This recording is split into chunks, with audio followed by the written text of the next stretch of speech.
Yes, we won't talk about that anymore now that we're live. Um, how y'all doing? It's Monday, and yeah, we got Bill Meltzer today, which is an awesome little treat. And we're going to have, maybe Kevin's going to be joining us. We're not sure. There's a lot going on, of course, as you guys know, with the Void Now thing. We're going to talk about that. Anything exciting this weekend, Mike, or anything? I went to my first Buffalo Bills game in 13 years, as you can tell by my extremely red, chapped lips and my hoarse voice. And the football experience was just as I remembered. A lot of expletives, a lot of words that rhyme with puck being said in the stands, and if I had $1 for every person who was inebriated, I would be a rich man today. But the Bills won by 1 point on a last-second touchdown. A friend of mine said I was a good luck charm for the Bills. The problem is they lost both their running backs for about 6 weeks with injuries, so I don't think I'm the biggest good luck charm for them. But it was I don't know about that. Yeah, it was an entertaining experience. Let's just say. Dude, you don't want to be a good luck charm for a football team that you got to go to every time, because that's just football is meant to be watched at home.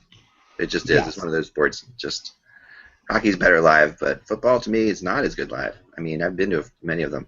I've been for a while, but there is something to the tailgating experience, and it is fun to do. Right? That is everything else. College football is fun live. I've been to college football games. That's fun. I used to go to University of Delaware games religiously as a kid. But my dad was a huge Delaware fan, so we would go every Saturday to University, and those were great. But that was like Division II football at the time, and it was just the players there were just playing for free and playing to kill each other, and they knew this was the end of their line for their career, so they were just going for it. That was fun. Yeah, but somebody said to me, that we were comparing the hockey experience in Buffalo to the football experience, and they were saying, well, the crowds at the First Niagara Center are so much more tame than the crowds at Ralph Wilson Stadium. I'm like, okay, think about it. They get 4 hours to get liquored up in the parking lot before they go into Ralph Wilson Stadium. You don't get that. You don't get people at Harbor Center, pounding Jenny Cream Ale before the game. So exactly, there's a difference, and then that's part of the football experience. So, and I don't drink, so that's maybe one of the reasons I just don't get it. But it's cool. I mean, I love watching football. Like I haven't had this in a while, but just I'd love a Sunday where I could sit there and watch. I'd watch all 3 games, no problem. But I just we're off whatever you could watch. But yeah, that'd be good. So Bill, down in Dallas. I am down in Dallas. Yeah, I was at the Flyers Stars game on Saturday. It was a fun experience. Anytime I get to cover a game with the 2 teams that I cover, it's fun. And I've said to several people, and I actually put it out in today's Stars blog. You really get spoiled by the Flyers and Stars media and PR people because they're terrific. I think they're the best in the league. They're so accommodating, so friendly. I mean, it was really fun. Oh, that's for sure. We don't know what that can be like. I mean, that's just definitely. I mean, the Flyers. I haven't dealt with the Stars, but I definitely think the Flyers are the easiest, and it's not just from being here. It's really legitimately from talking to enough people, being around enough places to be able to tell you. They are so accommodating here in Philly. You're right. I mean, Zach Hill, an amazing, runs the whole ship basically from the top down, and it's an amazing job. But man, it was a great game. We'll definitely talk about that. Let's get into the show. Here we go. It is Monday, October 20th. Last I checked, right? Yes, it is. Getting better at the dates these days. I don't know what that says about me. It's too much. I have to say, you couldn't have gotten worse. So. Well, that's the thing, But I think the good thing is whether it shows I'm becoming more responsible or just more stressed because I have things that are date related. I think that's the idea. So, but this is the 20th of October. Here we go. We'll do the introduction. I'll just do we'll do Mike and then Bill, and we'll do it that way. All right. Okay, cool. Hello, Hockey World. It's Monday, October 20th, 2014. I'm Michael Agello. I'm Bill Meltzer. And I'm Eklund, and you're watching and listening to the HockeyBuzzCast on HockeyBuzz.com for this Monday. We got through another NHL weekend, a lot of fun games to talk about, and just a lot of. I feel like we're starting to get into the meat of it, like the beginning of the season. We're starting to see teams lose. No one's going to win every game. Right, but I'm starting to see, the more and more I follow this, I'm starting to get into the year, and let's start with Bill right away because before we get into some of the news today, you had the the fortunate opportunity to cover the two teams you covered at the same time in Dallas and the Dallas Flyers game, which was what I said. The great hockey games are always 6-5 games. So there's another 6-5 endeavor. That was a good one, Bill. It was. It was an all-star game with checking in it, basically. The last time I was in Dallas was for an all-star game. Yeah, with both of these teams, no lead is safe and no deficit is too much. Both teams have their defensive deficiencies, to put it kindly, but both teams also have a lot of offensive firepower as well. The Flyers already this season, I mean, what's lost to the fact they've only won one game is that they've had comebacks in 4 of those games. The only game where they didn't have a comeback was the 3-0 game against Montreal. That they blew a 3-0 lead and lost 4-3 in a shootout. Every other game, the Flyers have come back in the third period on another, in good clubs too, to tie the games. It was a really fun, exciting, fast-paced game.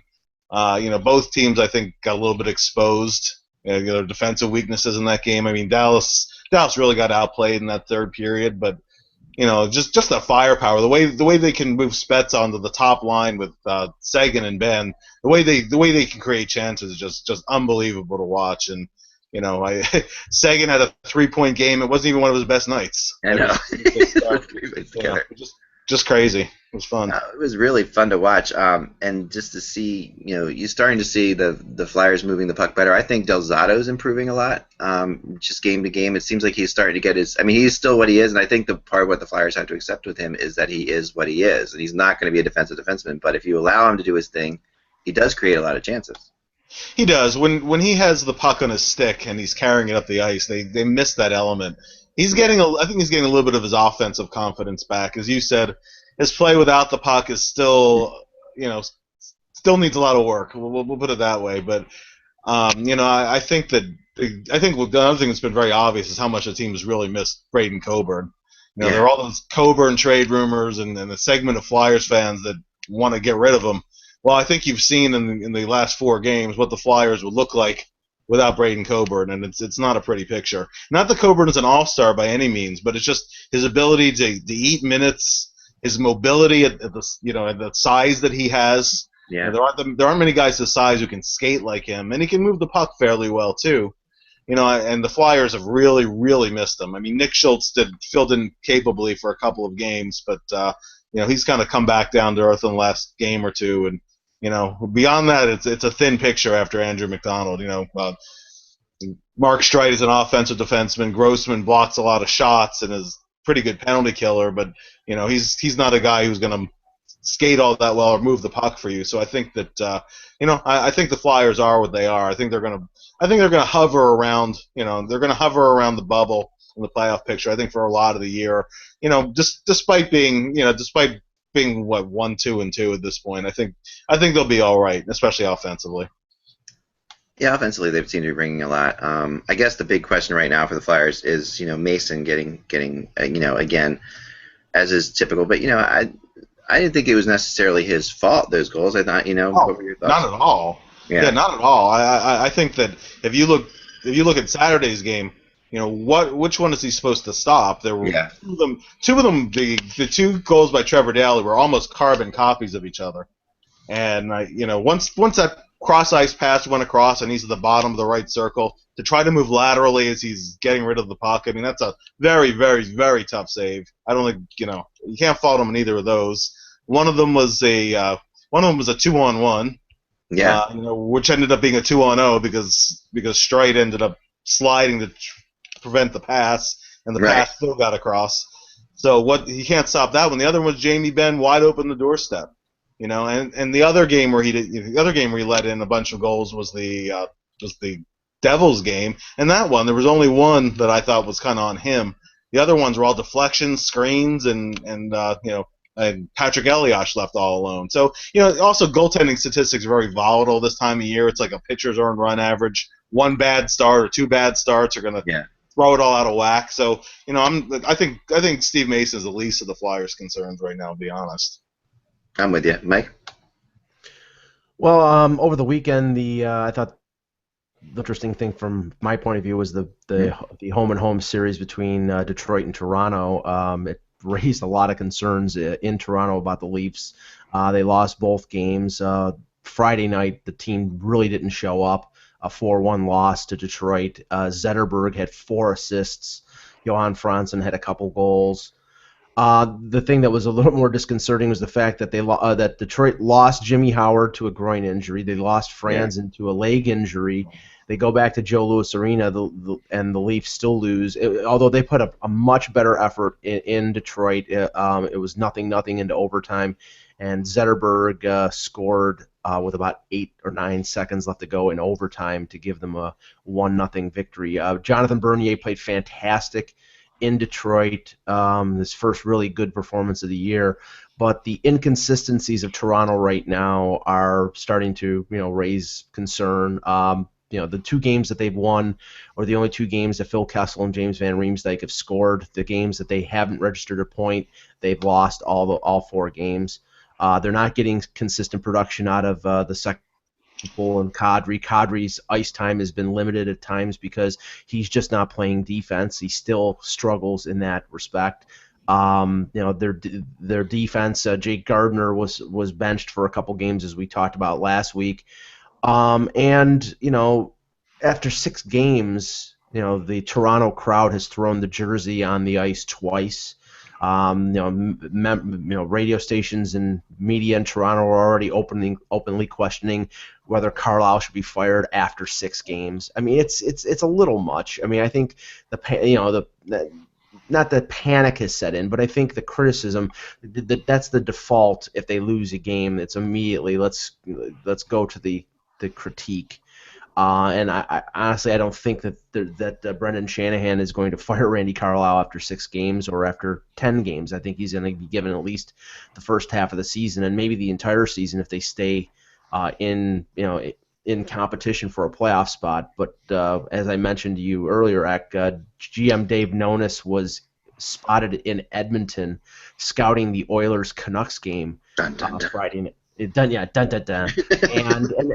everybody from Hockey Night in Canada to reporters in Toronto immediately started speculating. Okay, what does this mean? Are they scouting the Canucks? Are they scouting the Oilers? Are they training for Nail Yakupov? Is it Jordan Everett? I mean, it's just it starts. To me, him scouting there doesn't really mean anything, but I think it's an indication based on where Edmonton is and based on where Toronto is. And based on what Edmonton is looking for in terms of where to add players, which is, I think, a defenseman, a top-pairing defenseman, as Ryan said last week. And the Leafs have been looking for a top-6 forward for at least a year. And, they're playing Daniel Winnick as a top-6 forward. He's not a top-6 forward. So yeah, he could be, but no, I agree. Yeah, so I mean, I don't think anything is imminent, but it's an interesting little thing that Nonis was there. Nobody knows which team he was scouting, if he was scouting either one of them. He was just there. So immediately the speculation will start. Yeah, and I think that it's kind of maybe a good time to address the fact that we're going to see some speculation like this all throughout the year, and with any.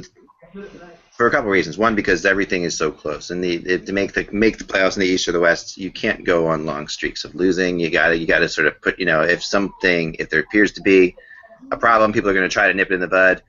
But I don't think we're going to see any real trades, until the end of November at the earliest. As is per normal. There is a lot of, and I think starting earlier this year than ever before, at least in my conversations, a lot of people getting feelers out there as to what's available and what's around, which sort of leads into my next topic that I wrote about today, which is that there are reports that came out this weekend that Braden Shen was being shot by the Flyers, and it's just not the case. As I had said before, I believe I've said on this podcast, if not, I've said it in countless people that the Flyers don't have any desire to move Shen or Couturier, but they get a lot of calls about them, both of them. And if something is really good there, then it's very possible that they could move him. These aren't. I wouldn't say the Flyers are a team that has untouchables beyond Claude Giroux. Honestly, probably no one beyond Claude Giroux. But I mean, and but maybe Wayne Simmons at this point. But this is a. So they're looking. They're listening, but they're not saying the fax hasn't gone out to the 29 other GMs that Braden Shen's available or anything like that. And I think that at this point, this team is definitely showing there's a mantra for this team, unlike any before, Bill, that this is a patient bunch. This mantra is deafening, and I think a lot of it has to do with last year firing a coach after 3 games, and a lot of and I also think it has to do with a lot of the calls that they're getting, because I think they're all frustrated by people saying, well, you guys must need some defense, so there's people trying to get Shen and Couturier out from them. Sure, and that's just it. When a team gets off to a slow start and everybody knows that the Flyers are looking for defensemen, they try to lowball you. Yeah. I think that with Braden Shen, I mean, there's a little bit of a frustration level just because they're waiting for him to kind of reach the next level in his game.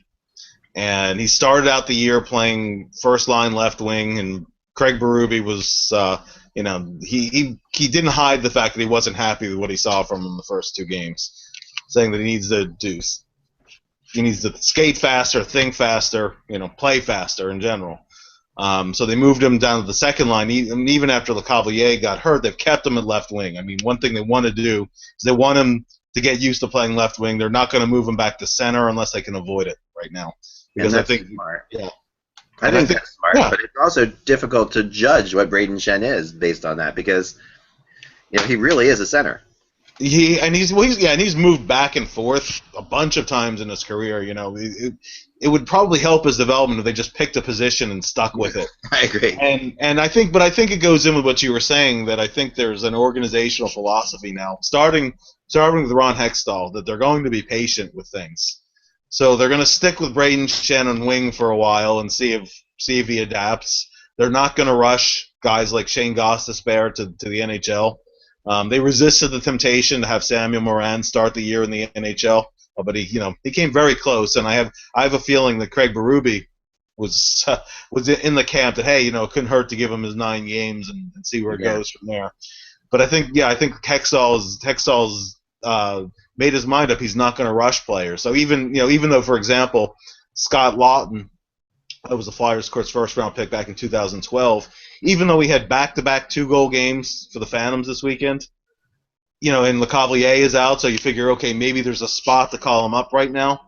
They haven't, and I think it plays into the whole patience thing. And the other thing I want to add real fast is I think that Jakub Voracek, who has points in all 5 games so far this season, he's pretty close. He's pretty close to an untouchable too. I wouldn't say absolutely untouchable, but he'd be a guy who would take a very big return to get out of there. Anybody else, I think, is available for the right price, though. Yeah. I think the problem you have, Eck, is the fact is the word shopped, like you said in your column this morning, and I mean. To extrapolate that to the Toronto situation, I don't think that they're shopping Jake Gardiner. I don't think they're shopping Nazem Kadri. But I think if there is a deal out there that helps them in the areas that they need, and they give up those players, that they're willing to listen. That's why, like, if there is a scenario with Edmonton, they would be getting back players that are around the same age as a Gardner or a Kadri or a James Reimer. They wouldn't be getting 35-year-old guys who have 1 or 2 years left. I don't think that the Flyers, if they decide to trade Braden Shen, they're going to be trading for a guy who's near the in his prime or near the end of his prime, but somebody who's a comparable age. So that's where and shopped basically lowers the perceptive value of the player. So that's where I think, and I agree, but I don't think that there is a lack of willingness to talk a Braden Shen deal or to talk a Jake Gardiner deal in the sense with Toronto. They just have to get what they perceive as equal value back. If they do, I think deals for both players could be done. Yeah, and I think that's where this is. But I really, I don't know. I trust certain players that I've talked to on the team that give me. It's funny when you talk to the players about Braden Shen, you get a much higher attitude or opinion of him than you might think. Like there's a lot of players on the Flyers that really think Braden Shen is a star. I'm going to be a star, and it has a lot of. And I'm always surprised by this because not that I don't think he could be a star, but I just think that. You have to look at the players who play with him on practice every day, and who play with him on the ice, sit there and say, this kid, has it. He hasn't necessarily put it together yet, and they all agree on that. He hasn't put together. He's had moments when he's put it together. We remember some hat tricks in the playoffs, and in certain moments when he's just absolutely looked dominant. But He hasn't been able to put that completely together on a consistent basis, but he's definitely a fearful guy to move. That Braden Shen along the lines of Richards or Carter, which also I think plays into this whole thing that teams think that the Flyers will move a player for anything, and people don't realize the Richards and Carter thing was just a completely unique situation. So I don't know. I think that I've actually been quite happy with Couturier so far, Bill. Couturier. It's an interesting thing. They want to see more point production from him this year. If you look at what he did last year, this is where I think some of the advanced stat stuff is useful in terms of seeing how a player is used and his production relative to how he's used. Nobody faced tougher opposing lines than Couturier, and nobody among their forwards started more percentage of their shifts in the defensive zone than Couturier, and he finished the year with 39 points to 41 by Braden Shen. Who had the advantage of playing second line role, so it's a lot of offensive zone time, and a lot of opponents' best checkers were they were centered on Giroux's line. So I think that Couturier really looks like he's about to step into his own. He has a couple goals so far this year, one on Saturday, one on opening night. In that game in Montreal, he easily could have had a couple. Carey Price robbed him on one, and another one he hit the post. So I think Couturier looks like he's really taking the next step. And whether he's ever going to be a big offensive producer or not, I don't know. But he certainly is one of the best young shutdown forwards in the NHL, and that has value. Even apart from whatever points he does, whatever points he posts. If you look at last season's Selke Trophy voting, among players who were younger than age 22, he finished the highest in the balloting, and that says something right there. Yeah, that's an award he's going to win someday. I really do think so. I think that he's definitely tied up for that. So I'm not. I don't think things are desperate in Flyerland yet, and I'm with you, Bill. I think when you look at the record of 1-2-2, it's just they're one win away from being like a straight out 2-2-2. And now this schedule is horrible, obviously, and I think if they can get anywhere close to 500 at the end of October, things look up for the Flyers. I mean, that's where it's looking at, because they really have a brutal schedule. They play this week. They play Chicago and Pittsburgh. Pittsburgh on back-to-back nights in the middle. I mean, it's just every night it's another team that won a Stanley Cup sometime in the last decade. Essentially, is what it comes down to. They got to get through this. I mean, getting Dallas, which is one of the only two teams they play in October who didn't go to a final in the last 10 years. That's pretty impressive to at least get a win out of Dallas. That was very impressive. I think that they'll be okay, and they tend to play pretty well against Chicago, and Pittsburgh is always a team that the Flyers play tough against. So I do know we have to get to the other crazy news of the day. I've been trying to avoid it because I don't love talking about it, but Slava Voinov news coming out of LA. This is still early, and this is all it's nothing has been formulated in a court of law or anything like that, so who knows what's going on. But the NHL has suspended him indefinitely from all club activities pending a formal investigation by the league of his arrest this morning on charges of domestic violence. This is part of the CBA that the NHL is allowed to do this, and which is how it should be, obviously. And this is something that the NFL, has just gone through. Well, the league doesn't have specific language in the CBA regarding domestic violence. He's being suspended apparently for basically in the best interest of the game, and reputation and legitimate, Right. While it's being adjudicated, he's suspended with pay, and it can go through the justice system, and then they can find out what exactly happened, and then determine the course of action after the fact. Now, the thing that this is. I definitely think, and I know that I've heard comparisons between this situation, what happened to the Varlamov situation last year with Colorado. I think what we're dealing with here is the reality of domestic violence and professional sports organizations and leagues in the realm of the post-Ray Rice world. I mean, this is essentially, after the hit that the NFL, and nobody is bigger, nobody's more powerful than the NFL, and the situation of Roger Goodell and the league was very tenuous for a few weeks after Ray Rice and Adrian Peterson, and there was a running back in Arizona that had a domestic violence situation, one on top of the other in the way the NFL was handling it. I think Gary Bettman, Bill Daly, and everybody got their ducks in a row at the NHL offices and said, if this situation happens, this is how we're going to deal with it. And simply when this incident had with Voinov, I think he was arrested early this morning. Yeah, it was or last night. They immediately said, okay, suspended with pay, and we'll just go on here. We're not going to get embroiled in something like the NFL did, and I think the NHL addressed it properly. Yeah, I mean, it's a tough one. I mean, this is a tough situation. This is definitely piggybacking on the NFL, and it makes you wonder so many things. Like, first off, is there a lot of domestic violence in sports in general, and now this is just coming to the forefront? Or are women maybe a little bit braver now to talk about it, which is a great thing if that's the case, because other people, they feel like and before they felt like they had no hope. Like, I know, having, people who are friends of mine and even some family members who are police officers, the whole pressure on the whole situation when it involves a sports hero from your city, and how that plays out, and when when you're arresting somebody who's pulling over somebody who's a sports guy, there's just a lot more there, and I think that it's wonderful that that women are getting a chance that are actually speaking out, and if that's what happened here, then that's great, and if that's not what happened, then I still think it's good, because you definitely get a sense of the fact that there are people who are braver now and feel more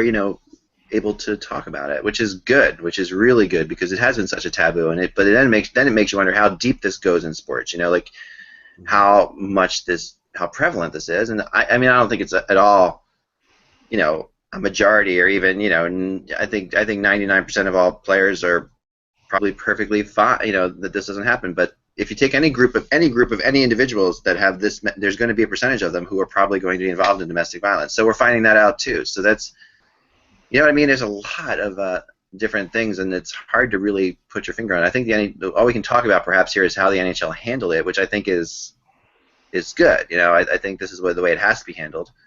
And now I guess we'll see what happens. But it is different than Varlamov, and it is interesting to me in some ways that they handled it a little bit differently than Varlamov. Bill, what are your thoughts on that? Yeah, I echo exactly what Mike said. I think that after the whole Rice situation, this is really the only way the NHL could handle it.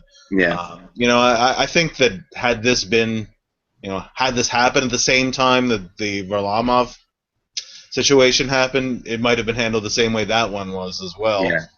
But I do think that there's such an awareness of it right now, and that's a good thing. I agree with you, Ack, that's a good thing. There's an awareness of it. I mean, it's a societal issue that and I think it's something where we don't know any specifics here. The truth will come to light, and in the meantime, I think the NHL handled it properly, and I think that's all there is to say about it right now. Yeah, I agree with you. And the Kings did release a statement not too long ago, saying the Los Angeles Kings statement on Slava Voinov basically says, these developments are of great concern to our organization. We support the NHL's decision to suspend Slava Voinov indefinitely during the process, and we will continue to take appropriate action as the legal proceedings and the investigation by the NHL take their course. So, and they're falling in line, which is good, and they're supporting them, which is good. And those are important parts of this. So we'll see about this, how this all plays out. I don't, hopefully, no one was seriously hurt in this instance. We just don't know enough about it yet to talk about it. But I mean, we don't know any details at all. The only thing we know is that Voinov posted a bond. I think it was $50,000, and he was released around 12 o'clock. And now he'll go through the legal process. The thing is, and this by no means this is not the central point of this situation. The concern is with Voinov and the charges against him, and the victim of this domestic abuse or violence.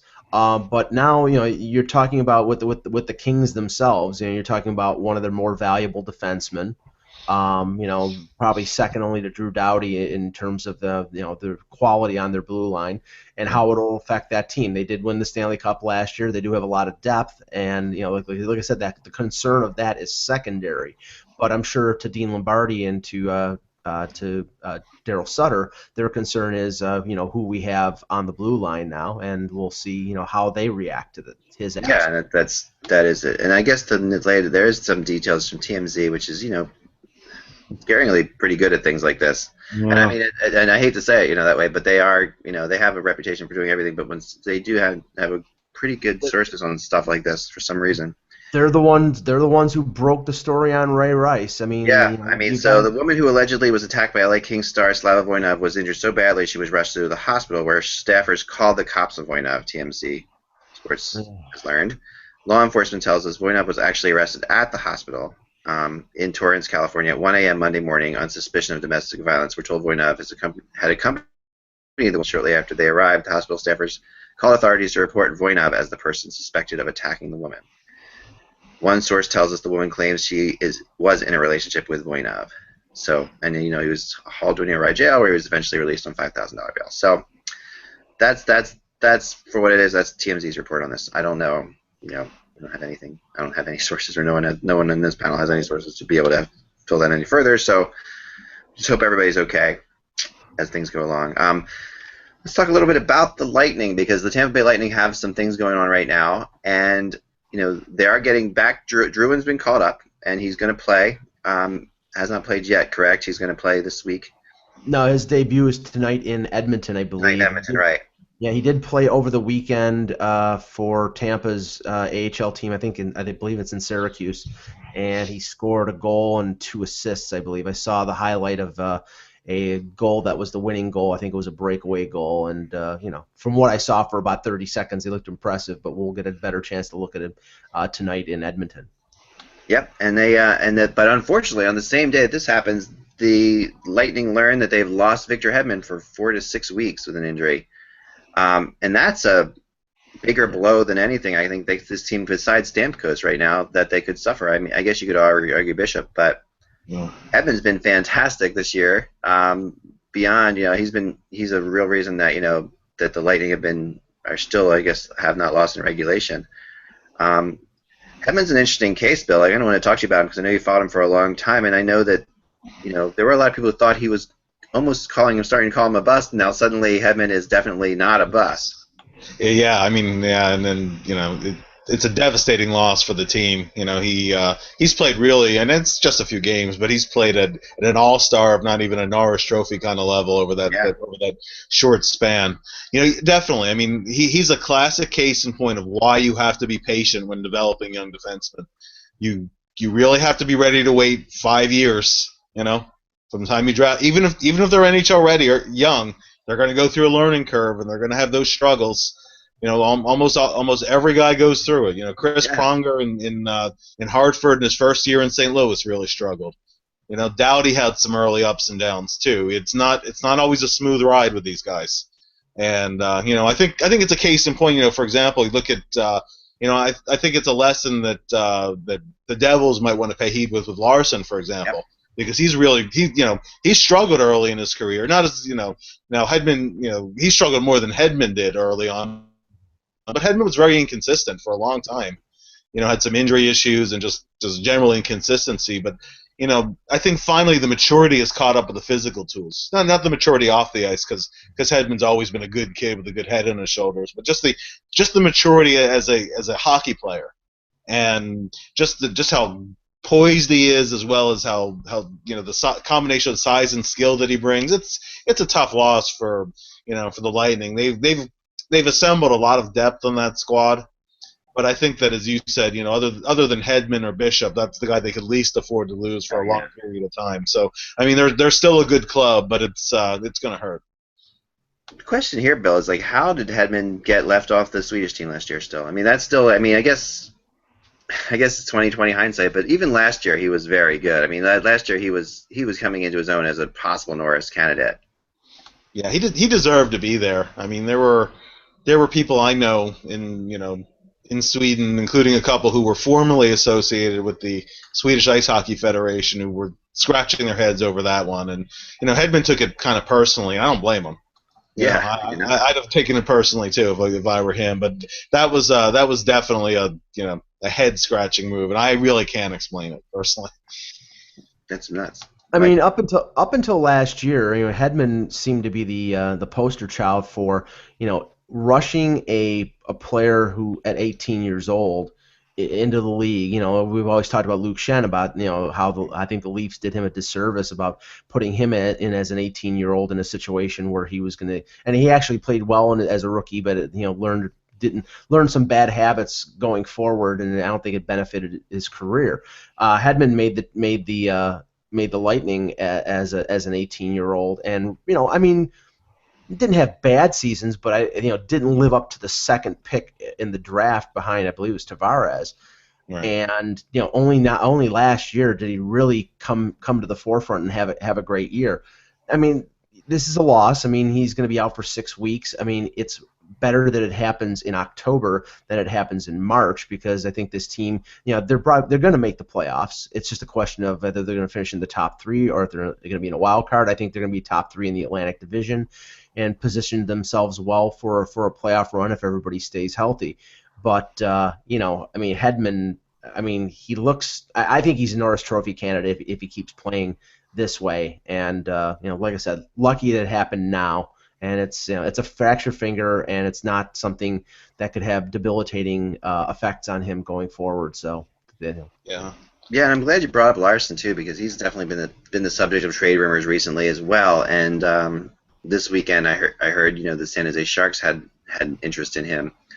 And I haven't seen him play all that often, I have to admit, because he has been scratched so often. But when I've seen him play, I've been impressed by him, and he does seem to have. That a little bit of that it factor that you see with the defenseman. You just wonder what it is. What is it about Larson's game, Bill, that's keeping him from making that lineup? In his case, I think it's in large part confidence. Yeah. I think he makes a mistake. He gets down on himself a little bit. I think that and listen, Pete DeBoer, he doesn't give him a lot of rope either. He's right. quick to cut his ice time. He's scratched him quite a bit. And I don't know if it's a great player coach kind of a great player coach fit, or just or they're just waiting for him to mature and have the maturity as a player catch up with the physical tools as well. A lot of times a guy's ultimately better in the long run for struggling a little bit early. I view the opposite side of the coin being a guy like Tyler Myers, who came in at 18, had immediate success, right? Won the Calder. And then his second year hit the wall and has kind of struggled ever since then, because had some injury problems too. That as well. And of course Hedman had some injury issues as well too. But again, I think ultimately when you draft a defenseman in the first round, even at the top of the draft, look at Seth Jones last year in Nashville, right? He had plenty of ups and downs. It's just you got to be ready to wait. 5 years. That's 5 years, so you have a real sense of what you have in the player, and that's how I view it. The thing is that a lot of these players they're physically ready to play the NHL game, but mentally they may not be developed enough to to factor in everything as an 18 or a 19-year-old. I mean, one of the criticisms, and like Larson in New Jersey, and I keep going back to Jake Gardner, but it's a very interesting situation where the Leafs signed him to a 5-year contract over the summer, in spite of him having problems with Randy Carlyle and problems, really finding his game.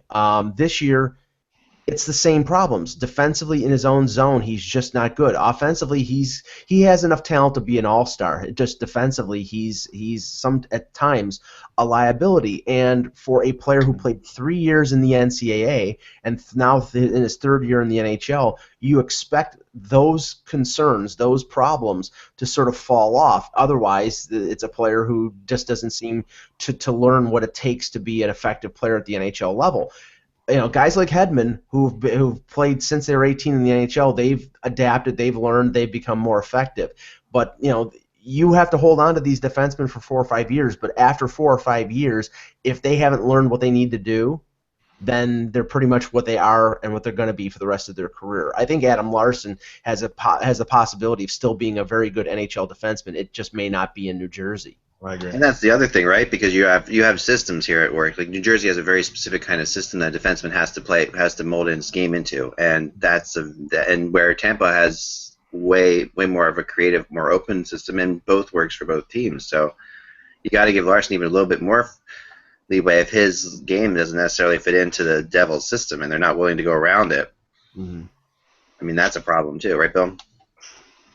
Absolutely. There has to be the right coach, the right system, and sometimes sometimes a player is not right for a certain market either. I don't know Gardner personally, haven't dealt with him, but there are certain pressures of playing in Toronto that you don't get in playing in Tampa Bay or certain other markets as well. Possibly he could go to a place where he could make some mistakes, not have every one of them be magnified, and he'd be fine. So yeah, and in his case, when you have two defensemen who are younger than him, in Stuart Percy, and it's only been 5 games, and Morgan Riley, who was a 5th pick overall a couple years ago, who seem more adept at handling, the game on the ice defensively at a younger age, and just as adept as handling the pressures of Toronto. It makes Gardner sort of pale by comparison. So he might be a great fit in some place like Arizona or Minnesota or someplace like that. But maybe it's just not a fit in Toronto. We'll see. Yeah, I think that's fair. Johnny Gaudreau got his first goal last night. This is a good one. I don't know if you guys saw this or not, but I wanted to put this one up here. This was a really good goal. This is very similar to we had talked to Kevin, and I compared him to a little bit like Patrick Kane. There's definitely some Danny Briere in him, and there's some, and like Kevin had put, which I thought was really interesting, compared him to Mats Naslund. Yeah. Mats Naslund, and then before that, what was the other one? Oh shoot, why can't I think of this? Paul Kariya. Yeah, so I think that I can see Paul Kariya in his game too. This is definitely a Danny Briere goal though. Of all those characters, this on a stuffer, and this Pavlich. She's just like again. This is not a good goal by Pavlich at all. His reaction time to the fact that this is Johnny Gaudreau behind him is not there. Like you realize this guy's got that speed. Gaudreau has all of the net on the stuffer to get it to put the puck in the net, but it's an exciting player. It's obviously not his first NHL goal. He scored last year in the one game he played, but he's a fun player. I mean, he makes it worth watching that team for sure. And Calgary was by many experts was expected to be one of the teams in the mix for the McDavid or the McEichel sweepstakes, as we learned to call it, Ak. But yes, they're 4. I believe they're 4-3 right now, and they played. I think they were. This game was the end of the 6-game road trip in which they went 4-2. This team is doing the same thing they did last year. They've got better goaltending than they did last year with Hiller and Ramo. They've got a really effective top pairing of T.J. Brody and Mark Giordano. Monahan is a good young player up the middle. Now they've added Gaudreau. They've added a couple free agents, Mason Raymond being one of them. They're probably not going to make the playoffs, but they're also probably not going to be in this sweepstakes because they play. Hartley's has a specific style. They work, they hustle, and they get wins. If a team takes a night off, Calgary's going to beat them, and they're entertaining to watch. And as opposed to their provincial rivals in Edmonton, they're making progress with less talent. And Edmonton has all the talent in the world and is going nowhere. He's going nowhere fast. Another great highlight from last night was the Rick Nash goal 4 seconds in. I don't know if you guys saw this one. This is 4 seconds off of a center ice faceoff. I wasn't sure when exactly this goal took place. I apologize on that one. But this is Nash, Mr. October, as Russ called him, which I liked. He's playing out of his mind right now, and just this is a terrible goalie goal though. Again, this is as we talk about this is like there's no way that that's not Niemi, right? That's the other one. If it's 32, it's Stalock. I can't. It's Stalock. Yeah, there's definitely Stalock in there, I think. Yeah, I think that's. But yeah, for Stalock to point at this, to just poke at this like this straight forward, I don't get that. Not to try to clear that into the corner or something makes no sense at all. But Rick Nash Rick Nash is Bill. Is this real Rick Nash stuff? No, I think Rick Nash. No, listen, Rick Nash is going to put up his numbers. Yeah. There's no questioning Rick Nash's talent and his ability at times to take over games. I think Nash is going to remain. I think Nash is still going to be streaky. I think Nash will. There will be some games where Nash is the best guy on the ice, and some games where you don't even notice Nash is there. I thought the Rangers kind of got to the finals despite the way Nash was playing for a lot of the playoffs last year. Yeah. So, he's having a big October. I mean, that's a funny nickname. The ultimate Mr. October in hockey was Brian Savage, who 3 years in a row led the NHL in scoring in October and then disappeared the rest of the year. Now, of course, Nash is a much better player than Brian Savage, but what a guy does this time of year really makes no difference come later in the season. Yeah, that's that last year he was just really hard to watch in the finals. So I'm with you. I've got it. It was even worse live. It's the kind of thing you can even without covering that series and watching him skate off like he was playing in a men's hockey league tournament versus the Stanley Cup Finals to me was really painful. It was shocking how little he could have an effect on the game in a shift at times. He would just have certain shifts where I would just try to watch him the entire shift, and he might not touch the puck, might circle around 2 or 3 times. We got to see this go throughout the year. But this is if let's face it. I mean, if Rick Nash is this way the entire year, the Rangers are a whole different team. I mean, this changes the Rangers around a lot. I mean, this is what they need, and if they get Rick Nash to play this way the entire year, then they are unquestionably a playoff team and a dangerous playoff team at that. Well, I mean, the ironic thing is he's got 7 goals. He's near the top of the league in goal scoring, and I think they're 500. And Lundqvist has had a very tough time at the beginning of the year. They're doing this without Derek Stepan. They've there was a Dan Boyle is out as well.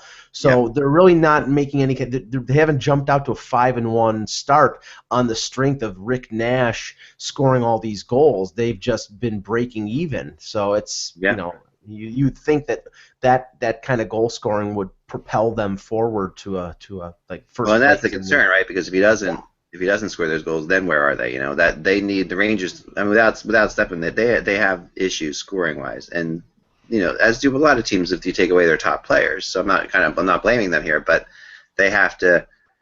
They haven't been running away with it at this point. I mean, where the Islanders sort of have been, and they really are looking more and more impressive all the time. I don't know if this is going to keep going. I mean, this is one of these. I mean, Bill, your thoughts on the Islanders? Well, yeah, when the Islanders first acquired Boychuk and Leddy, I actually texted you that I thought they were better than a lot of the teams in their division now. You had a guy like Boychuk who can come in and stabilize things on the back end and eat all those kind of minutes and add that to the forward core they have. Plus plus some improved goaltending this year too. Don't forget that as well. I think the Islanders are I don't think they're an elite team still, but I think the Islanders are going to be in this all season long. The only other thing I'll add about the Rangers is they got off to a slow start last year too, and they were just fine. So I'm not that concerned with their ability to compete because I think they're still right there. I guess the thing with the Eastern Conference is not so much that you can't get off to a slow start, but at some point during the year you have to get hot for like a month. If you get you have to just have one of these months where you don't lose in, like you have like go a month without really a regulation loss, that kind of thing. And if you do that, you'll make the playoffs. And every team that seems to make the playoffs in the East does that at some point. But they don't because you can. There is a lot of mediocrity, a lot of similar, a lot of back and forth. This team winning, that team winning, and then if you can go on a run at all, you have a shot. And if you can avoid long stretches without a win, you have a shot. But it really comes down to that, being able to put together and what teams you see can put together a run. And the Islanders are putting together their run now. Now, whether or not that's going to be there as time goes on, I think it could be. I mean, they look very impressive. I like Halak a lot. I think he was the perfect guy for this situation. So, yeah, Mike.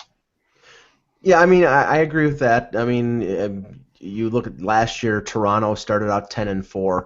And then the last 14 games of the regular season, they went 2-12 and didn't get any extra points, and not getting any loser points or not winning more than 2 games cost them a playoff spot.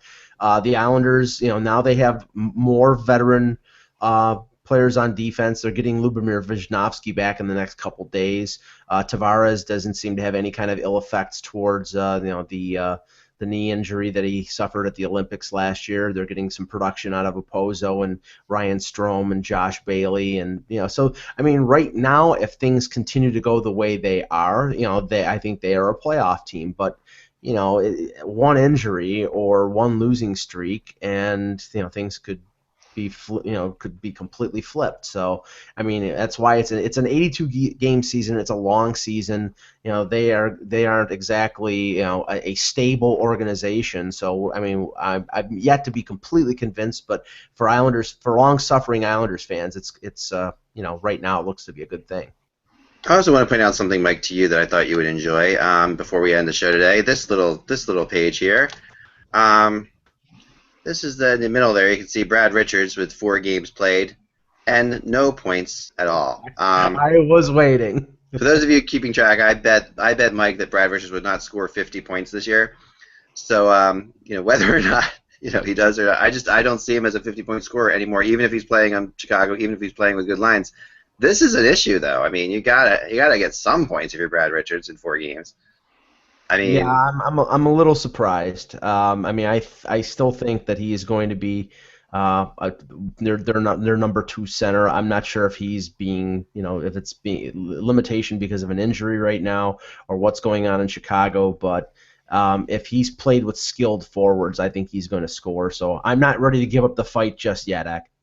I mean, they're not scoring a lot of goals, Chicago. I mean, they're winning, but they're not scoring a lot of goals right now. Well, the funny thing, there's a number of teams that aren't scoring a lot of goals right now. I mean, and granted, the Blackhawks have a lot more talent than teams like Florida or Buffalo. But when you go into a weekend against the Panthers and the Bruins and get shut out, double shutouts in a row, and I think the Florida Panthers have 5 goals right now in 4 or 5 games. I mean, they have offensive talent. I think the Sabres have players who can score too. They're just not scoring right now.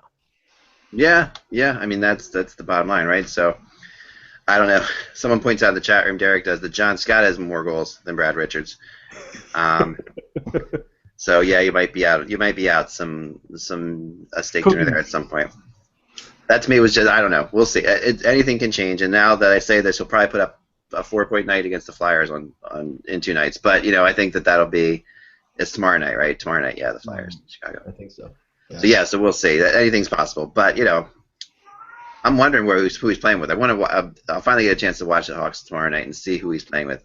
Is he playing with Patrick Kane? I don't think he can be because right now they've been playing Patrick Kane with Andrew Shaw at center. Which I'm a little surprised at. So Richards is playing a 3rd line role, which I didn't think he would be doing, but things. It's early. It's early. I'm sorry. That's the bottom line. I mean, I don't think he can skate with those 2nd line players on the Chicago Blackhawks. I mean, he can make plays and he can play on the power play, but he does not have speed at all. He doesn't have to skate with him. Michael Handzus couldn't skate with anybody. Yeah, but Handzus didn't play 2nd line either, so there you go. I mean, at times he did, but not too often. Anyway, we'll see what happens. And I'll take Handzus as actually a better skater than Brad Richards even. But I'll say Brad Richards is a better player. Better playmaker, better scorer. But anyway, where do you weigh in on this, Bill? Brad Richards' situation right now. Well, Brad Richards can still pass, can still make plays, is still good on the power play. I think that in a 4-game scenario, if it's December, January, we're not worried that he doesn't have points in a 4-game stretch. Right. That being said, I think he's become a liability at 5-on-5 because of his lack of skating. Though I would take him in a race over Handzus. Okay, there you go. Yeah, maybe I don't know what I'm talking about there, but I do think that I would. Anyway, I do think I will win this bet. We'll see where it goes from here, Mike. I think he wins a race with John Scott. Yes, Well, all right. That's all the time we have for today, guys. We'll be back again tomorrow. Tomorrow, Josh should return, and Kevin Allen should return as well. I'm also recording at 5 o'clock tonight the Hockey Buzz what we're calling the Cranky Hockey Writers Show, which is a lot of fun. To check back then, it's going to be with Eric Dahashik and Kevin Allen tonight. We're going to talk about how we would fix the game. So if you want to know how the game would be fixed, you'll find out tonight as we correct everything that's wrong with hockey in less than 45 minutes. We'll talk to you guys soon. Remember, without the buzz, it is just hockey. Talk to you then.